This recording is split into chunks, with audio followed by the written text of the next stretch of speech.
খুলনাবাসী, আমি আগেই বলেছি এটা আমার বিভাগ।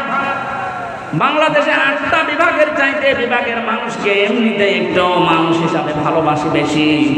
এ বিভাগের নারী পুরুষ আমার কাছে সবচেয়ে বেশি আপন। বড় আশা নিয়ে, বড় ভরসা নিয়ে বলছি, আপনি দেখতে পাচ্ছেন আপনি জাহান্নামী হয়ে যাচ্ছেন। তিন নম্বরে নবীজি বললেন ওই মহিলাকে আল্লাহ জান্নাতে পৌঁছিয়ে দেবে যে মহিলা তার স্বামীকে দিনের পথে চলার জন্য, দিন কায়েমের জন্য সাহায্য করে, উৎসাহ দেয়। অথচ এরকম মহিলা এখন পাওয়া যাচ্ছে না। কথা বলেন ঠিক কিনা? ফতোয়া আজকেও যশোরে আমার মাহফিল ছিল দিনের বেলায়, জোহরের সময় চৌকাছাতে একটা মেয়ে ফতোয়া দিয়েছে, প্রশ্ন দিয়েছে যে নারী পুরুষের একামতে দিনের কাজ করা লাগবে। কোথায় আছে? কোথায় আছে? সূরা তাওবার 71 নম্বর আয়াত তার দলিল। নারী হোক আর পুরুষ হোক, যে যেই স্থানে আছে ওখান থেকে একামতে দিনের কাজ করা নামাজ রোজার মতোই ফরজ, বরং তার চাইতেও বড় ফরজ। একামতে দিন কায়েম করতে গিয়ে নবীজি নামাজ ছেড়ে দিয়েছিলেন 4 ওয়াক্ত, রোজা ছেড়ে দিয়েছিলেন বদরের 8 রমজান। কথা বলছে না কেউ? দিন কায়েমের জন্য নবীজি যদি নামাজ ছেড়ে দিতে পারেন, কাজা করতে পারেন, রোজা ছেড়ে দিতে পারেন, তাহলে নামাজ রোজার চাইতে এটা আপনার জীবনে আরো গুরুত্বপূর্ণ কাজ। এটা শুধু নারীর জন্য, পুরুষের জন্য না। ওয়াল মুমিনুনা ওয়াল মুমিনাতু বা'দুহুম আউলিয়াউ বা'দ। এখানে মুমিন নারী, মুমিন পুরুষ দুইজনের কথাই আছে।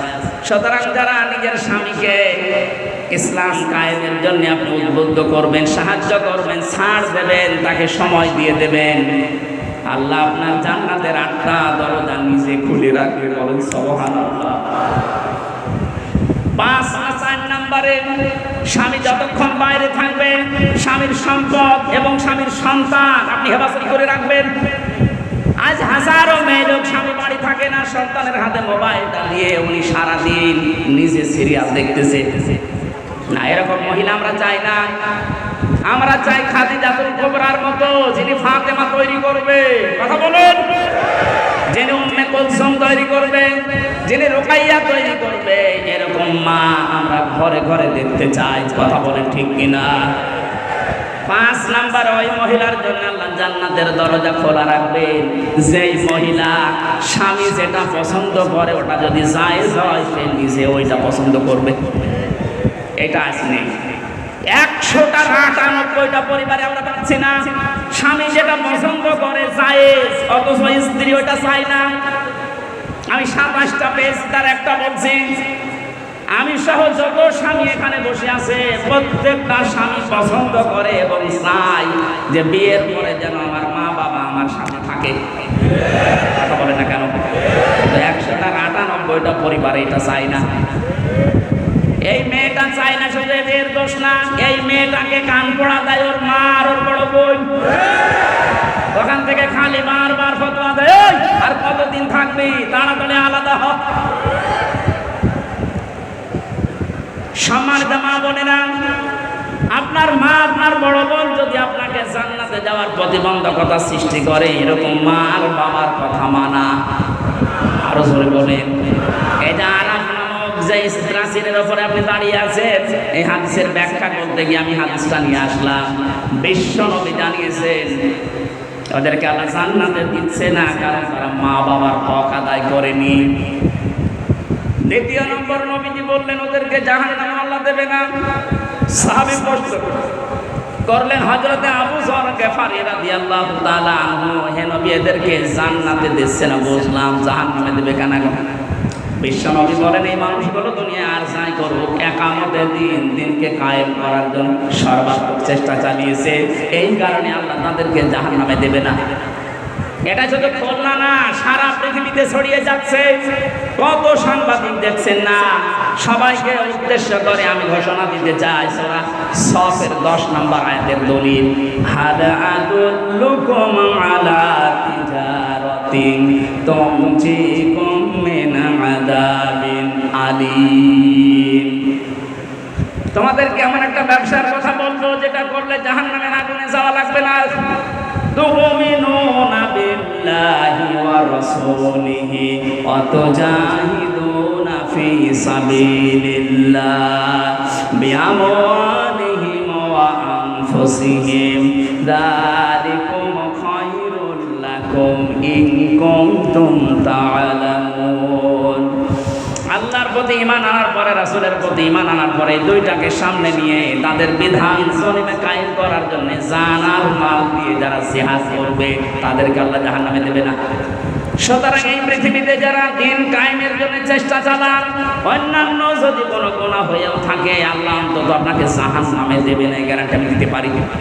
জাহান্নামে যাবেন না, কিন্তু জান্নাতে যেতেও পারছেন না মা বাবার হক আদায় না করার কারণে। কথা বলেন না কেন? হাদিসের শেষে আমি আর পাইনি যে নবীজি আর জানাননি যে তারা যাবে কোথায়।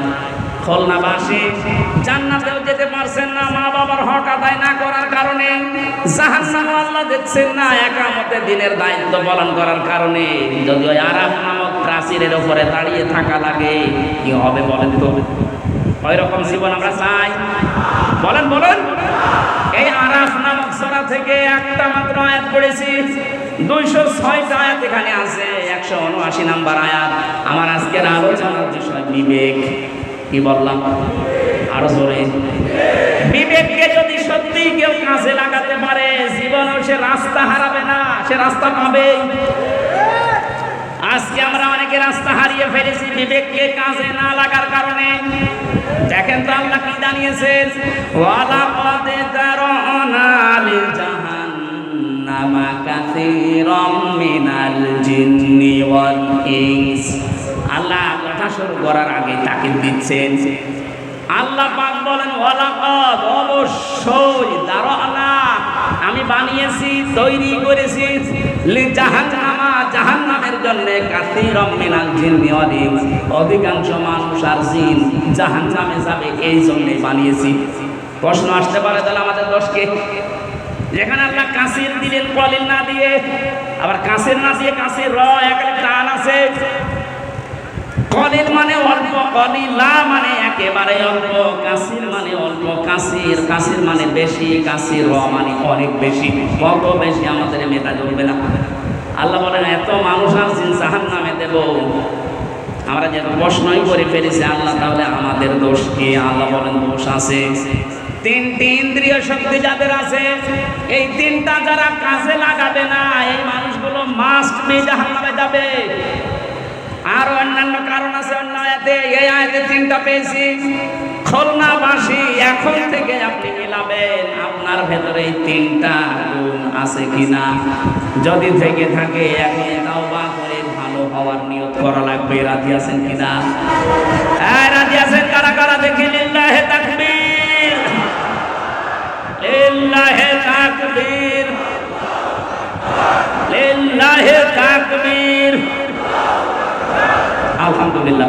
আমরা এবার তিনটা কারণ বলছি, দেখেন আমার ভেতরে যদি থাকে আমি এখনই পরিবর্তন হওয়ার সিদ্ধান্ত নেব। এক নম্বরে লাহুম কুলুবুন লা ইয়াফকাহুনা বিহা, তাদের কলব আছে কিন্তু চিন্তা নেই, উপলব্ধি শক্তি নেই। তাদের যে হৃদয় আল্লাহ দিয়েছেন এই মানুষগুলো চিন্তা ভাবনা করে না হৃদয় দিয়ে। তাদের বিবেক আল্লাহ দিয়েছেন, বিবেকটা কাজে লাগায় না। আমি যে প্রথমেই বললাম মানুষ যদি বিবেক কাজে লাগাতে পারে সে কোনোদিন রাস্তা হারিয়ে ফেলবে না। আজ এই জাতি রাস্তা হারিয়ে ফেলেছে শুধু বিবেকটা কাজে না লাগার কারণে। 2006 সালে এই পৃথিবীর ইতিহাস যারা পাল্টিয়ে দিয়েছে, 28 অক্টোবরে এই দৃশ্য দেখার পরে তাম পৃথিবী হতভম্ব হয়ে গেল। এরপরও আমাদের বিবেকটা কাজে লাগলো না। আপনি চিন্তা করতে পারেন একটা জীবিত মানুষকে পিটিয়ে হত্যা করার পরে তার লাশের উপর একটা মানুষ ড্যান্স দেয়, আর তারা এখন মানবতার বলি উড়াচ্ছে।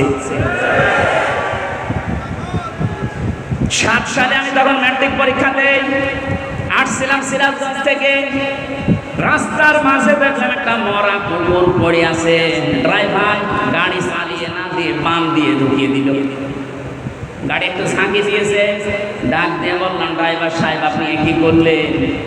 এখন একটু দিয়েছে তো গাড়ি। ড্রাইভার আমার বলছে দেখেন না একটা মরা কুকুর পড়ে আছে, আমি ডবল করে আমার চাকা চালাবো, আমার বিবেক নেই। আমি ওনারে যেই বলেছি আরে ভাই এটা তো মরা কুকুর, এ মারলে কি আর না মারলে কি? ড্রাইভার আমার দিকে আবার ঘুরে বলছে, হুজুর আপনি কি আসলে হুজুর নাকি বেশ ধরেছেন? কেন? আপনি দেখছেন একটা মরা কুকুর পড়ে আছে, আমি ডবল করে গাড়ির চাকা চালাবো, আমার বিবেক নেই? বলে ভাই আপনার নাম কি? বলছে সুব্রত। তার মানে উনি হিন্দু মানুষ। নাম কি বলেন বলেন। পিঠের উপরে থাবা দিয়ে ওই দিন বলেছিলাম আপনি একটা হিন্দু, আপনার ইমান নেই কিন্তু বিবেক আছে।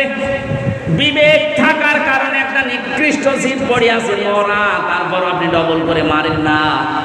অথচ পৃথিবীর আশরাফুল মাখলুকাত আমার জসিম ভাইকে কিছু মানুষ পিটিয়ে মারার পরে ড্যান্স দিয়েছিলেন।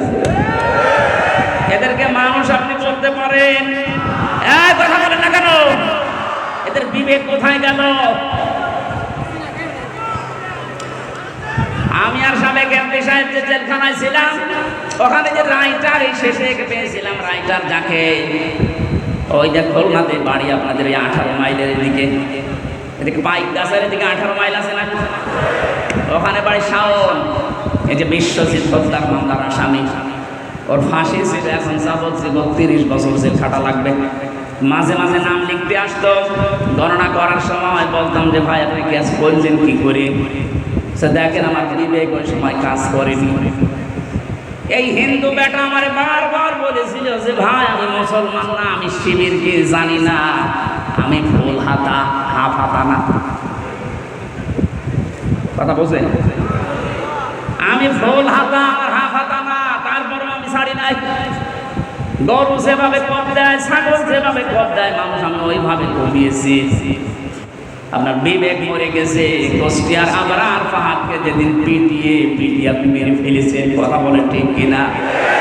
আপনাদেরকে নিষিদ্ধ করার আমি 100 কারণ বলতে পারবো, কিন্তু বৈধতা দেওয়ার একটা কারণে এই দেশের মানুষের কাছে নেই।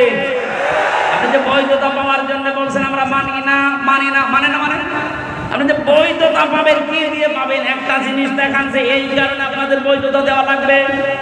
আপনাদেরকে নিষিদ্ধ করার জন্য আমি 100 কারণ দেখাতে পারবো এখন। মানে নিজে যাদের সাথে জেল কেটে আবরার হত্যা মামলার আসামিরাও আমাদের সাথে ছিল, ওনাদের লোকে ছিল। বিবেকটা আজ আমাদের কাজে লাগছে না। আল্লাহ রাব্বুল আলামিন জানেন লাহুম কুলুবুন লা ইয়াফকাহুনা বিহা, এই শব্দ দিয়ে আরম্ভ করলেন। যাদের বিবেক কাজে লাগে না এই মানুষগুলোকে আল্লাহ জাহান্নামে দেবেন। আল্লাহ স্মরণ করাচ্ছেন আমাদের জন্মের ইতিহাসটা। হালা আতা আলাল ইনসানি ঈনুম মিনাদ দাহরি লাম ইয়াকুম শাইআম মাদকুরা। আল্লাহ পাক বলেন মানুষের জীবনে কি এমন সময় অতিবাহিত হয়ে যায়নি যে সময় উল্লেখ করার মতো সে কিছু ছিল না। আমাকে যদি আল্লাহ বলে হামজা নেই থেকে তোকে আমি এ পর্যন্ত বসিয়েছি, এর মাঝে তোর মা বাবা শুধু বিছানায় ছিল, বাকি যা করার কে করেছে বলেন? বিজ্ঞান এখন প্রমাণ করছে ফালিয়ানজুরিল ইনসানু মিম্মা খুলিকা মিম্মা দাফিক ইয়াখরুজু মিন বাইনিস সুলবি ওয়াত তারাইব। এই যে সুলবুন আর তারাইব এই শব্দ দুইটা নিয়ে বাবার স্ফলিঙ্গ দিয়ে দ্রুত গতিতে যে পানিটা বের হয়ে মায়ের রান রেহেমের ভেতরে জমা হয়, বিজ্ঞান জানিয়েছে চুল, রক্ত, গোশত আর চর্বি এগুলো আল্লাহ তৈরি করেন। চুল, রক্ত, হাড়, রক্ত, চর্বি আর চামড়া, গোশত, রক্ত, চর্বি আর চামড়া, এই 4-8টা জিনিস যখন এক হয়ে যায়, আল্লাহ বলেন মানুষ তৈরি হওয়ার জন্য 13টা জিনিস লাগবে। বাকি 5টা আমি আল্লাহ আমার রব নামের কারণে তোকে নিজে দান করেছি।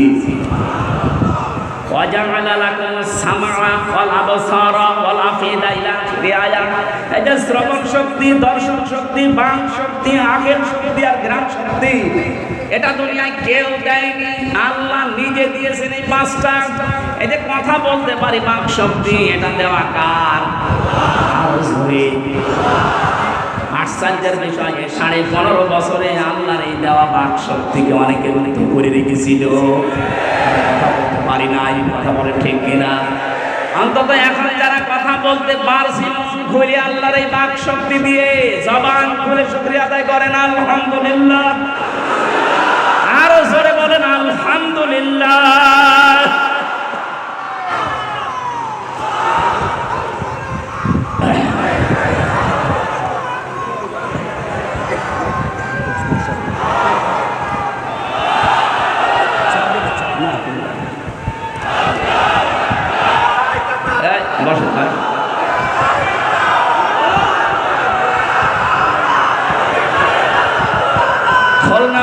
আসি। আমার এই আয়াত থেকে প্রথম এই যে একটা একটা করে আমি প্রায় এখানে 12টা পয়েন্ট বের করেছি। যারা তাদের কলব কাজে লাগাবে না, তাদের এই বিবেক বুদ্ধি এটা যারা কাজে লাগাচ্ছেন না, কি ছিলেন আপনি, কোথায় আসলেন? আমার এই 33 বছর বয়স, 34 বছর আগে হামজা নামে আমার এই জায়গায় দুনিয়ায় কেউ ছিল না। কথা বলেন ঠিক কিনা?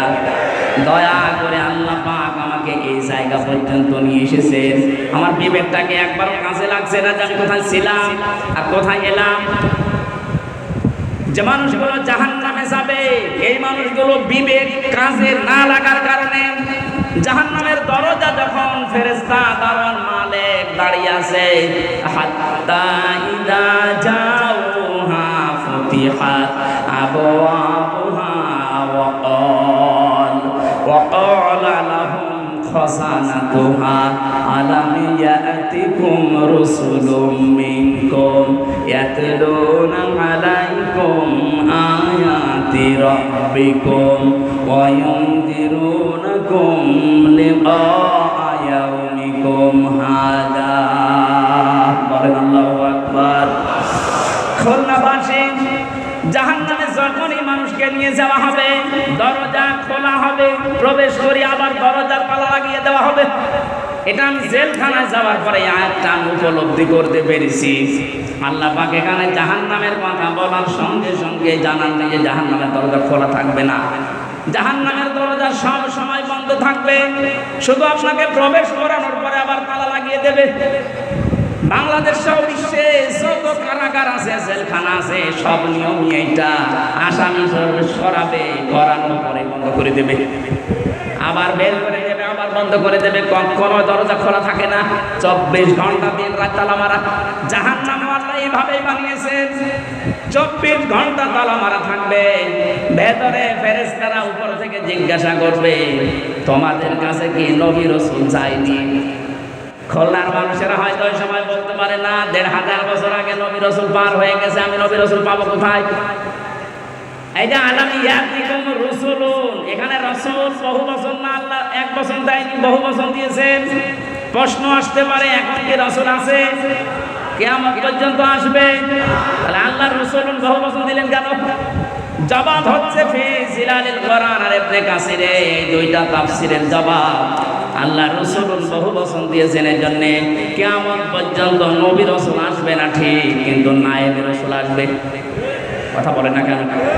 তামাম দুনিয়ায় যারা ইলম পেয়েছে, আমরা যাদেরকে আলেম বলি, এই আলেমরা যারা জ্ঞান অনুযায়ী তাদের যোগ্যতা অনুযায়ী আমল করবে, এই মানুষগুলো নায়েবে রাসূল, নবীর উত্তরাধিকারী।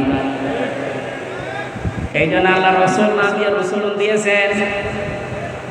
খুলনার মানুষেরা, জাহান্নামের দরজার দারোয়ান ফেরেশতা মালিক, উনি বলবে, আরে তোদের কাছে নবী আর রাসূল যায়নি, কিন্তু আমির হামজা গিয়েছিল, মাওলানা হুসাইন আহমেদ গিয়েছিল, এই জাহান্নামের কথা কি শোনায়নি?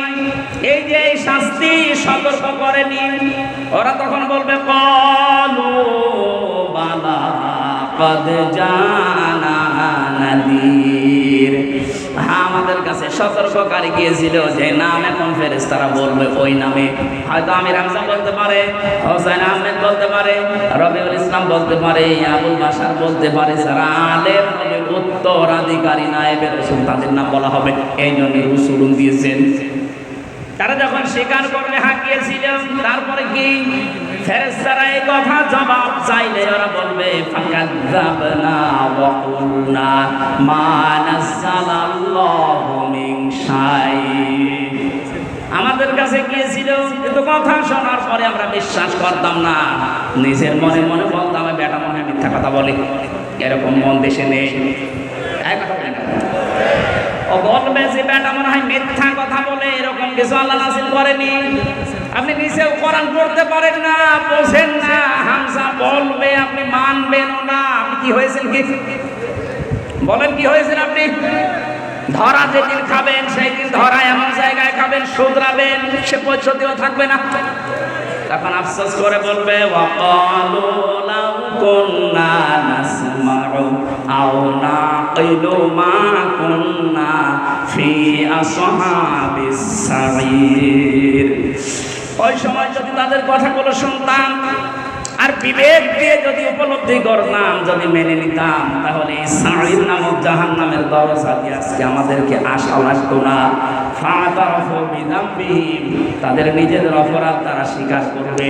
ফাসফাল লিআসহাবিস সাঈর, জাহান্নামের সাঈর যেটা তার অধিবাসী, তাদেরকে আল্লাহ বানিয়ে দেবে। জোরে বলেন নাউযুবিল্লাহ। আর খুলনাবাসী আমাদের বিবেক আছে, বিবেক যেন আমাদের কাজে লাগে আজকে থেকে।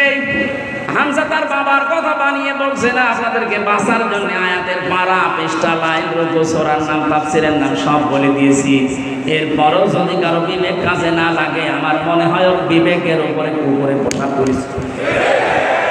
তারপরও বলছে ঠিক।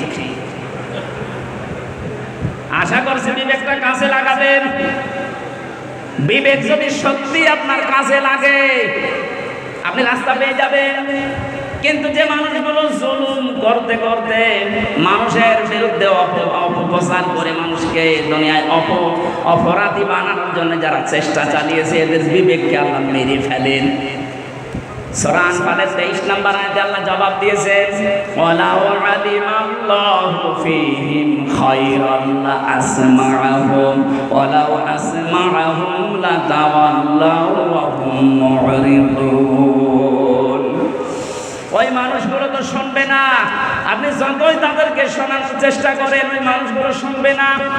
না শোনার পেছনে কারণে, ওদের শোনার মতো যে মন, এইটা আল্লাহ নষ্ট করে দিয়েছে ওদের অপরাধের কারণে।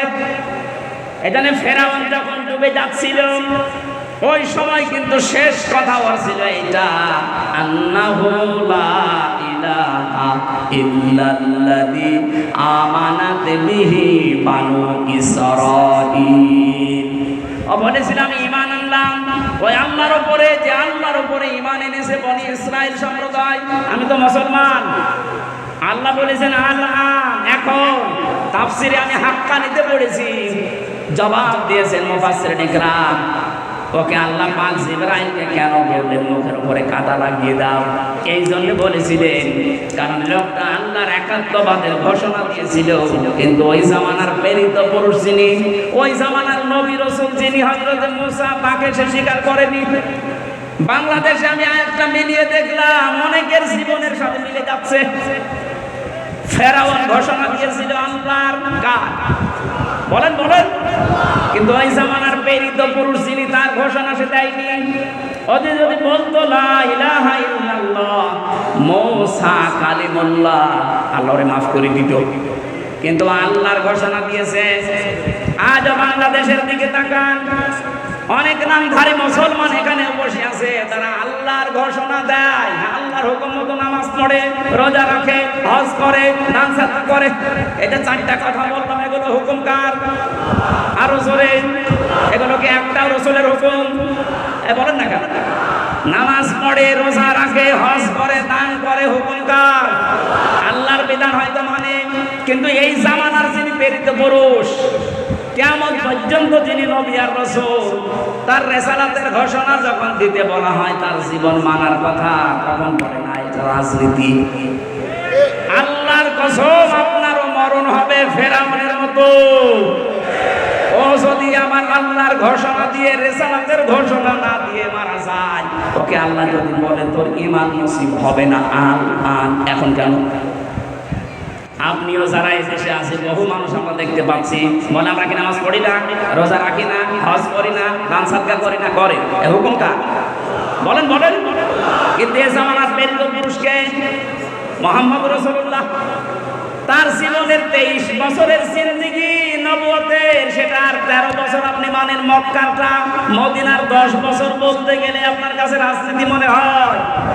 আপনার মরণ হবে ফেরাউনের মতো। ওটা বিবেক কেন কাজে লাগে না? বিবেকটা কাজে লাগান এখন। ফেরাউন এখন মিশরের পিরামিডে আছে।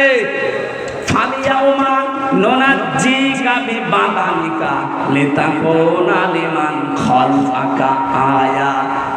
তোকে আমি নিদর্শন করে রাখলাম, কিয়ামত পর্যন্ত তোর পেছনে যারা আসবে তারা যেন তোকে নিয়ে শিক্ষা নিতে পারে, কিন্তু না। ওয়াইন্না কাসীরাম মিনান নাসি আন আয়াতিনা লাগাফিলুন। অধিকাংশ মানুষ তোকে দেখতে যাবে, তোকে দেখে আসবে, তোকে দেখা পর্যন্ত শেষ, কিন্তু তারা শিক্ষা নেবে না। এই দেশে যারা দায়িত্বে ছিল, অনেক মানুষ বাইরের বিভিন্ন দেশ ভ্রমণ করেছে, ওখানে যাওয়ার পরে বিভিন্ন নিদর্শনগুলো দেখেছে, কিন্তু দেখার পরে তাদের বিবেকে কাজ করেনি, বিবেক মরে গেছে। ইন্না শাররাদ দাওয়াবি ইনদাল্লাহিস সাম্মুল বুকমুল লাযিনা লা ইয়াকিলুন। সূরা আনফালের 22 নম্বর আয়াতে আল্লাহ জানিয়েছেন, যত সৃষ্টি আমি করেছি সব চাইতে নিকৃষ্ট আমার কাছে ওই লোকটা যার বিবেক কাজে লাগে না। আমাদের অন্তত আল্লাহ যাদের বিবেক দিয়েছে, বিবেকটা কাজে লাগাবেন না লাগাবেন না? যারা লাগাবেন না তারা বিশ্বাস করে নিন আপনি জাহান্নামী। আলাহুম আয়ুনুন লা ইউবসিরুনা বিহা। আল্লাহ আমাদের চোখ দিয়েছে, যেটা দেখার দরকার ওইটা আমরা দেখি না, যেটা না দেখা দরকার ওইটা আমরা অনেকেই দেখছি। কথা বলেন ঠিক কিনা? যাদের মোবাইলে এমন কোন দৃশ্য আছে যেটা নিজে দেখলে আনন্দ পায়, অন্য কেউ দেখলে লজ্জা পায়, এমন দৃশ্য নেই? কথা বলেন না কেন? যেগুলো আছে এই মুহূর্তে ডিলিট করা লাগবে। যেটা নিজে দেখলে আনন্দ পাচ্ছেন, অন্য কেউ দেখলে আপনি কষ্ট পান, লজ্জা পান, এই দৃশ্যটা হারাম, এটা এই মুহূর্তে ডিলিট করা লাগবে। কারা কারা ডিলিট করবেন হাত তোলেন তো দেখি আপনার মোবাইল থেকে। বলে দেন এদিকে আসেন, নিয়ে আসুন তাড়াতাড়ি। ভিডিও ফাংশন দেখেন তো কি আছে, ফলেন তাড়াতাড়ি, ফলেন ফলেন। দাঁড়া, আমি মাহফিল শেষ করে মোবাইল রাখছি, এটা রেখে দেন তো আমি দেখবো।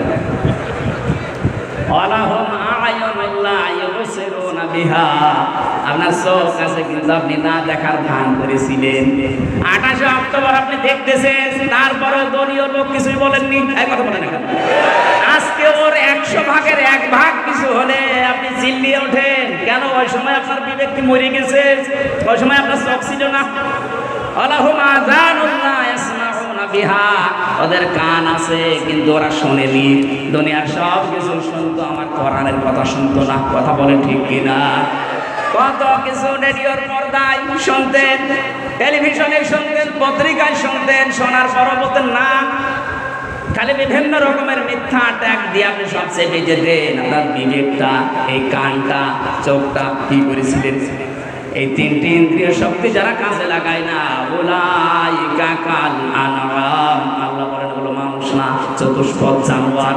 বালুহুম আদল, তার চাইতে নিকৃষ্ট। বলেন নাউযুবিল্লাহ। উলাইকা হুমুল গাফিলুন, তারা গাফিল।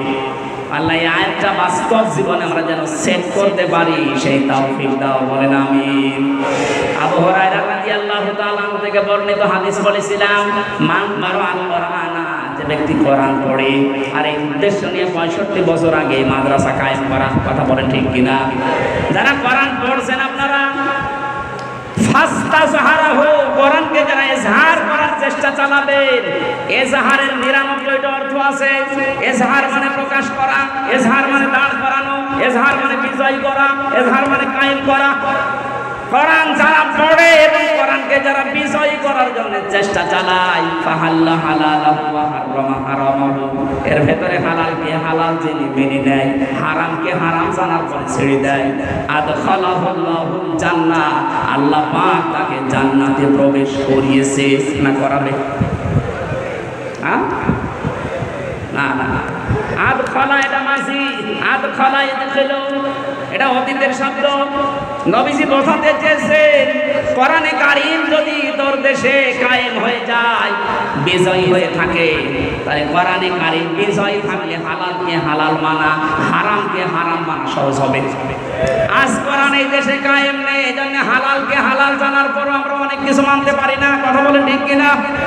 হারামকে হারাম জানার পরও আমরা অনেক কিছু ছেড়ে দিতে পারি না। এটা কোরআন কায়েম থাকলে, বিজয় থাকলে আপনি বাধ্য হবেন। এই জন্যই দরকার এইরকম মানুষগুলোকে কোরআন বুকে নিয়ে যেন সংসদে 151 যেতে পারে। এই ব্যবস্থা আমরা করে দিতে রাজি নেই।